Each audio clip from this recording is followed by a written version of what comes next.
Crime number కింద ఒక case register చేయడం జరిగింది. అదేవిధంగా రజనీ గారి మీద మరొక క్రైమ్ నెంబర్లో మరొక కేసు రిజిస్టర్ చేయడం జరిగింది. ఈ 2 కేసుల్లోనూ మాకు నోటీసులు ఇచ్చినందువల్ల ఈరోజు రూరల్ పోలీస్ స్టేషన్కు హాజరై వారు అడిగినటువంటి ప్రశ్నలకు సమాధానం చెప్పి ఎంక్వైరీలో పాల్గొనడం జరిగింది. అలాగే రజనీ గారు కూడా మరొక కేసులో మళ్ళీ అర్బన్ పోలీస్ స్టేషన్కు వెళ్ళవలసిన అవసరం ఉంది. అర్బన్ పోలీస్ స్టేషన్లో కూడా మా మీద కేసు పెట్టేటప్పుడు మేము వచ్చి విచారణలో హాజరై వెళ్ళటం జరిగింది.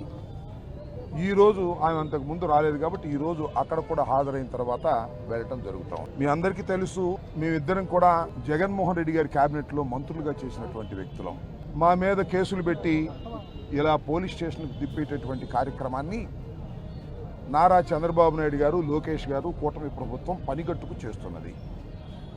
నేను ఒక ప్రధానమైనటువంటి అంశాన్ని ఇక్కడ మీకు గుర్తు చేస్తాను. జగన్మోహన్ రెడ్డి గారు రెంటపాళ్ళ వచ్చిన సందర్భంలో మేమందరం కూడా ఆయన వెంట వచ్చాం. రెంటపాళ్లే కాదు, జగన్మోహన్ రెడ్డి గారు ఎప్పుడు ఏ పర్యటనకు వెళ్ళినా వారి వెంట మేము వెళుతూ వస్తూ ఉన్నాం. ఇవాళ కాదు, జగన్మోహన్ రెడ్డి గారు పార్టీ పెట్టిన దగ్గర నుంచి ఓదార్పు యాత్ర కానీ పాదయాత్ర కానీ ఎక్కడైనా ఆయన వెంట వెళుతూ ఉన్నాం, ఫాలో అవుతూ ఉన్నాం. కానీ ఎప్పుడు ఇలాంటి కేసులు పెట్టిన పాపాన పోలేదు. అంతేకాదు, చంద్రబాబు నాయుడు గారు కూడా సత్యనపల్లి వచ్చాడు. నేను శాసనసభ్యుడిగా ఉన్నప్పుడు, మంత్రిగా ఉన్నప్పుడు బాదుడే బాదుడనే కార్యక్రమంలో ఆ రోజున వారు కూడా వేలాది మంది వచ్చి పాల్గొన్నారు. వాళ్ళ మీద మేము ఎప్పుడూ కేసులు పెట్టలేదు. అలాగే యువగళం అని చెప్పి లోకేష్ గారు పాదయాత్రలో వచ్చాడు, అక్కడ నుంచి అటు తిరిగి వెళ్ళిపోయాడు. అప్పుడు కూడా మేము ఎవరి మీద కేసులు పెట్టలేదు. కానీ జగన్మోహన్ రెడ్డి గారి వెంట వచ్చినందుకే మా మీద కేసులు పెట్టి మమ్మల్ని వేధించాలనేటువంటి ప్రయత్నం చేస్తున్నారు. కాబట్టి ఆయన తప్పకుండా అందువల్ల ఆయన తీసుకెళ్ళవా పక్క. అందువల్ల మీ అందరికీ నేను చెప్పదలుచుకున్నది ఏమిటంటే, కావాలని మా మీద కక్షగట్టి కేసులు పెట్టి పోలీస్ స్టేషన్లకు తిప్పి కోర్టులకు తిప్పి మమ్మల్ని ఇబ్బంది పెట్టాలనే ప్రయత్నం ఈ కూటమి ప్రభుత్వం చేస్తున్నదనేది దీన్ని బట్టి అర్థమవుతున్నటువంటి అంశమని ఈ సందర్భంగా నేను చెప్పదలుచుకున్నాను. ఇవాళ మా మీద కేసులు పెట్టడమే కాదు, రాష్ట్రంలో వైఎస్ఆర్ కాంగ్రెస్ పార్టీకి చెందినటువంటి నాయకులు అందరి మీద కేసులు పెట్టాలి, లోపలేయాలి అనేటువంటి దృక్పథంతో ప్రయత్నం చేస్తూ ఉన్నారు. నిన్ననే మిథున్ రెడ్డి గారు పార్లమెంటు సభ్యుడైనటువంటి వ్యక్తి, ఆయన్ని కూడా అరెస్ట్ చేశారు, కోర్టులో పెట్టారు. ఆయన దించవయ్య బాబు, కోర్టులో పెట్టారు, పెట్టి పోలీస్ స్టేషన్ రాజమండ్రి సెంట్రల్ జైలుకి తరలించేటటువంటి కార్యక్రమం చేశారు. ఈ విధంగా కావాలని లేనిపోని కేసులు పెట్టి మమ్మల్ని వేధించాలనే ప్రయత్నం చేస్తున్నారనేది మీ అందరికీ స్పష్టంగా అర్థమవుతున్నటువంటి అంశం. కాబట్టి తీసేవా తాగి వచ్చాడు. కాబట్టి మీ అందరికీ మనవి చేసేది ఏమిటంటే, ప్రజలు అర్థం చేసుకోండి, ఏ విధంగా ఈ పరిపాలన సాగుతా ఉన్నదో అర్థం చేసుకోవాల్సినటువంటి అవసరం ఉన్నది. ఇక్కడ మేము పరిపాలన చేశాం, మంత్రులుగా చేశాం, మీ అందరికీ గుర్తుండే ఉంటుంది. సంవత్సరం క్రితం దాకా ఇక్కడ మంత్రిగా వ్యవహరించాను. ఇవాళ సత్తెనపల్లిలో రాజకీయం ఎలా ఉందో నేను ప్రత్యేకంగా మీకు చెప్పాల్సిన అవసరం లేదు. ఇవాళ ఎవరండి ఇక్కడ శాసనసభ్యులుగా ఉన్నాయని ఎక్కడున్నాడు? ఒక ఆయన డిఫాక్టో శాసనసభ్యుడు వచ్చాడు, ఒక ఆయన రాజ్యాంగేతర శక్తి, ఆయన కాంట్రాక్టర్ డిఎన్ఆర్ అంట. ఆయన దగ్గరికి వెళ్ళి చేతులు కట్టు నుంచోవాల్సి వస్తుంది. ఓట్లు వేసిందేమో ఎమ్మెల్యే గారికి, మీరెళ్ళి చేతులు కట్టుకు నుంచున్నదేమో ఆ కాంట్రాక్టర్ దగ్గర. ఏందే నాకు అర్థం కాలేదు.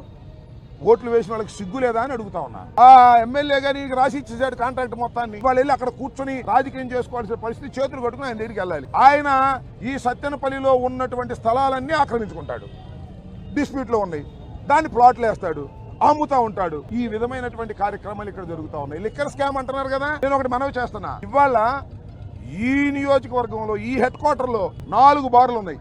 అవునా? 4 బార్లు ఉన్నాయి. అవన్నీ కూడా వైఎస్ఆర్ కాంగ్రెస్ పార్టీలో ఆ బార్లు బిడ్లో వేసి తీసుకున్నారు. ఇవాళ ఓనర్లు ఉన్నారండి ఆ బారుల్లో. 3 దానిలో ఓనర్లు లేరు. డిఎన్ఆర్ గారు ఎవరు చేస్తే వాళ్ళని పెట్టారు, ఓనర్లు తరిమేశారు.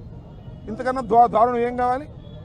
అసలు నేను మనవి చేస్తున్నా, అసలు వైఎస్ఆర్ కాంగ్రెస్ పార్టీ అధికారంలో ఉన్నప్పుడు, మేము మంత్రులుగా ఉన్నప్పుడు బెల్ట్ షాపులు ఉన్నాయా అని అడుగుతా ఉన్నా. ఎక్కడన్నా బెల్ట్ షాప్ ఉండి పట్టుకుంటే నేను ఫోన్ కూడా చేసేవాడిని కాదు. ఇవాళ ఎక్కడ పెడితే అక్కడ బెల్ట్ షాపులు కదండి. ఏమిటండి ఈ దారుణం? ఈ లిక్కర్ స్కామ్ ఎవరు చేస్తున్నారండి? చంద్రబాబు చేస్తున్నాడు, ఇక డిఎన్ఆర్ చేస్తున్నాడు, అక్కడ లోకేష్ చేస్తున్నాడు, మంత్రులంతా కూడా చేస్తున్నారు. ఇవాళ లిక్కర్ స్కాములన్నీ కూడా డబ్బులు వసూలు చేసుకునే కార్యక్రమం. జగన్మోహన్ రెడ్డి గారి మీద, వైఎస్ఆర్ కాంగ్రెస్ పార్టీ మీద కేసులు పెట్టి వేధించాలి, లోపలేయాలి. మేము జడుస్తామా? ఎన్ని చూసి వచ్చాం ఇవాళ? ఇన్ని చూసి రాజకీయాల్లోకి వచ్చామని మనం చేస్తున్నా. దేనికి భయపడే ప్రశ్న లేదు. కాకపోతే మాకు కొద్దిగా బిడియం వేస్తుంది. ఎందుకంటే మంత్రులుగా చేసిన వాళ్ళం వచ్చి పోలీస్ స్టేషన్కి హాజరు కావాలంటేనో, పోలీస్ స్టేషన్ నుంచి బయటకు వచ్చి మీ ముందు హాజరు కావాలంటే కొద్దిగా బిడియం వేస్తుంది. ఆ బిడియం కూడా పోయింది. ఇంకా రెడీగా ఉన్నాం దేనికైనా. సెంట్రల్ జైలు పంపుతారా? పంపడం రెడీగా ఉన్నాం. కోర్టుకు పిలుస్తారా? రెడీగా ఉన్నాం. దేనికైనా సిద్ధపడి రాజకీయాలు చేయడానికి సిద్ధంగా ఉన్నాం. ఈ చంద్రబాబు నాయుడు గారి కూటమి ప్రభుత్వం చేస్తున్నటువంటి దౌర్జన్యాలని, అన్యాయాలని ఎదుర్కోవడానికి సిద్ధంగా ఉన్నాం ఈ 4 సంవత్సరాల పాటు కూడా మనం చేస్తున్నాం. ఏంటండి అన్యాయం? నాకు అర్థం కాలేదు. పోలీస్ వ్యవస్థ ఉంది ఎందుకండి? మా మీద కేసులు పెట్టడానికా? మాజీ ఎమ్మెల్యేల మీద కేసులు పెట్టడానికా? మాజీ మంత్రుల మీద కేసులు పెట్టడానికా? వైఎస్ఆర్ కాంగ్రెస్ పార్టీ మీద కేసులు పెట్టడానికా? పెట్టండి అయ్యా. దోపిడీదారుల మీద పెట్టండి, రౌడీల మీద పెట్టండి, దొంగల మీద పెట్టండి, సంఘ విద్రోహ శక్తుల మీద పెట్టండి. మేము సంఘ విద్రోహ శక్తులు అని అడుగుతా ఉన్నా.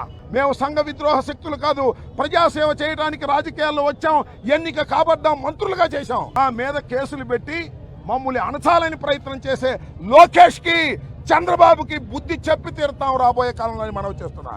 ఎంతసేపు పట్టిద్దండి? కాలం గిర్రని తిరిగి వచ్చేసింది. ఓ సంవత్సరం అయిపోయింది, ఇక 3 సంవత్సరాలేగా, మధ్యలో ఇంకో సంవత్సరం ఎలక్షన్లేగా. కాబట్టి కాలం గిరున తిరిగి వస్తుంది. ఇవాళ చంద్రబాబు నాయుడు గారు కూటమి ప్రభుత్వం చేస్తున్నటువంటి ఒక అన్యాయమైనటువంటి పరిపాలన, ఇది పోలీసు పరిపాలన, ఇది మిలిటరీ పరిపాలన లాగా ఉంది తప్ప మరొకటి కాదు. వీటన్నిటినీ ధైర్యంగా ఎదుర్కొంటామని కూడా మనవి చేస్తున్నా. రెంటపాళ్ళ జగన్మోహన్ రెడ్డి గారు వస్తే ఇన్ని 100 మంది మీద కేసు పెడతారని నాకు అర్థం కాలేదు. రెడీగా ఉన్నాం మేము. ప్రతి వాయిదాకు వస్తాం. సత్యనపల్లి మీ అందరికీ అండగా ఉంటాం.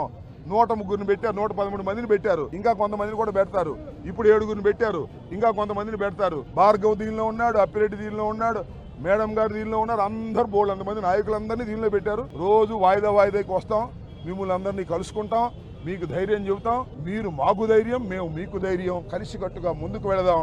ఈ దుష్ట పరిపాలన అంతం చేసేందుకు ఇవాళ నుంచి సమిష్టిగా కృషి చేద్దామని ఈ సందర్భంగా నేను చెప్పదలుచుకున్నాను.